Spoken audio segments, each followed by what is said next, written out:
Assalamualaikum warahmatullahi wabarakatuh. Kembali lagi di channel Warung Bingkai. Kali ini kita mau sharing tentang ada problem yang pernah kita dapetin ya. Jadi mudah-mudahan teman-teman nggak mengalaminya, yaitu kita kemarin dapat orderan bingkai untuk PO. Dia orang baru dan dia chat melalui WA. Nah, ini jadi modus penipuan ya. Jadi buat teman-teman yang jualan online ataupun ada toko offline-nya, hati-hati untuk modus-modus yang kayak gini. Memang udah sering banget banyak yang nge-share, tapi apa sih namanya? Ada kakak. Namanya Kak. Jadi mudah-mudahan ya teman-teman yang lain yang di profesi seperti kita, khususnya subscriber Warung Bingkai, mudah-mudahan nggak mengalaminya ya. Jadi saya baca dulu ya. Jadi nomornya itu nanti kita share nih nomornya tuh ya. Nomornya ada. Jadi dia pertama, assalamualaikum, selamat siang. Oke, dia memperkenalkan diri bahwa dia mau pesan figura ukurannya sekian. Kita udah kasih tahu detailnya dan segala macamnya, dan akhirnya dia pesan 20 piece. Oke, setelah itu kita bikinin nota. Nah, setelah bikinin nota, kita kasih nomor rekening untuk DP-nya dulu, karena kita tidak bisa membuatkan PO tanpa DP. Akhirnya dia bilang mau dikonfirmasi pembayarannya, dia mau lunasin. Total pembayarannya dia itu senilai 1.660.000. Tetapi dia mengirim screenshot nya 3.666.500. Kenapa? Karena dia di sini sekalian ditulisin catatannya. Kita lihat ya. Tuh, mudah-mudahan kelihatan ya. Mudah-mudahan kelihatan.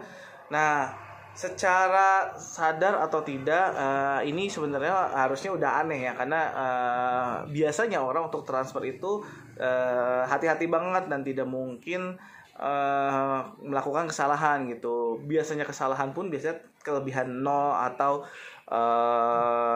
biasanya kelebihan 0 sih yang pernah kita alami, dan itu bisa teman dekat dan kita langsung refund. Kebetulan ini agak aneh nih, dia catatannya dia tulis bayar figuras dan cat. Nah, dia bilang langsung tiba-tiba, maaf untuk transfernya ada kelebihan miskomunikasi 2 juta, dikira bendara saya.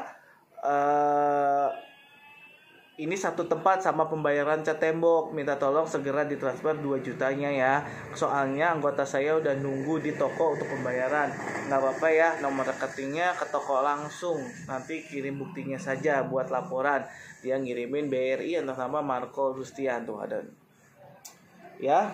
Nah, kita sudah curiga. Tim admin kita sudah curiga, dan kebetulan memang rekening tokonya juga saya yang pegang, dan udah mulai curiga. Admin minta BCA dulu nih. Pertamanya admin belum curiga ya, minta BCA-nya dulu. Dia langsung ngirim BCA, terus ditanyain terus sambil ditelepon katanya segera ya Kak, soalnya buru-buru banget gitu. Pokoknya dia buat seperti segera mungkin harus ditransfer kelebihannya, padahal itu bukan salah kita ya.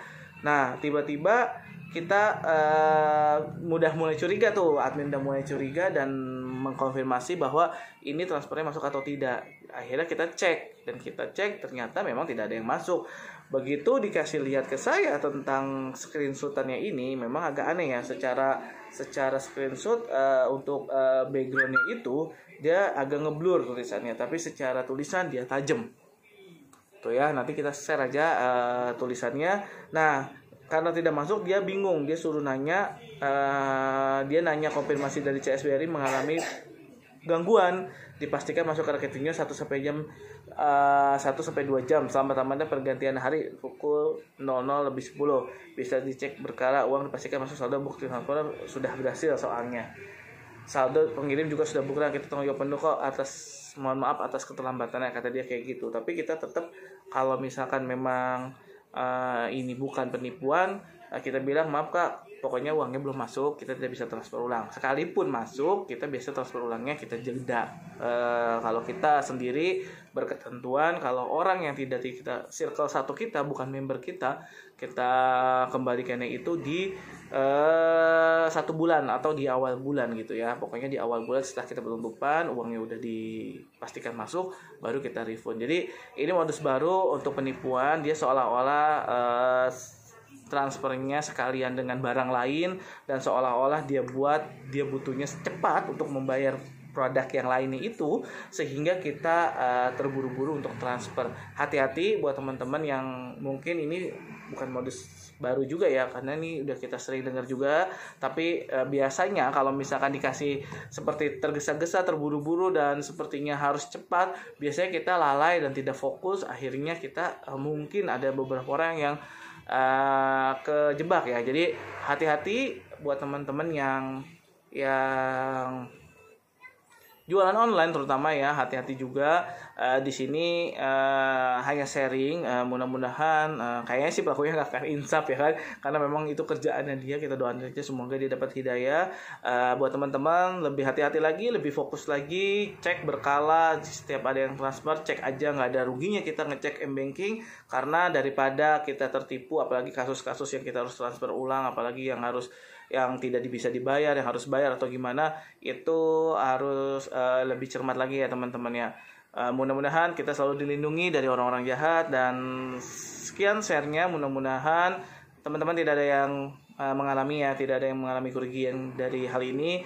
Saya pribadi baru mengalami seperti ini, dan admin juga udah kita edukasi. Mudah-mudahan kita dijauhkan dari orang yang jahat. Terima kasih. Kalau ada pertanyaan atau ada kasus serupa, ada kasus yang beda lagi, boleh share di kolom komentar. Kita berbagi, kita sharing ke teman-teman lain yang belum tahu, yang belum pernah ngalamin. Jadi kita bisa ya setidaknya menggagalkan aksi mereka gitu ya. Sampai jumpa. Udah itu aja ya. Sampai jumpa di video selanjutnya. Jangan lupa klik like, komen, share, subscribe untuk mendukung channel ini supaya channel ini makin semangat lagi buat konten yang yang mengedukasi lah, yang kiranya kita perlu share, kita share gitu ya. Terima kasih. Assalamualaikum warahmatullahi wabarakatuh. Dadah.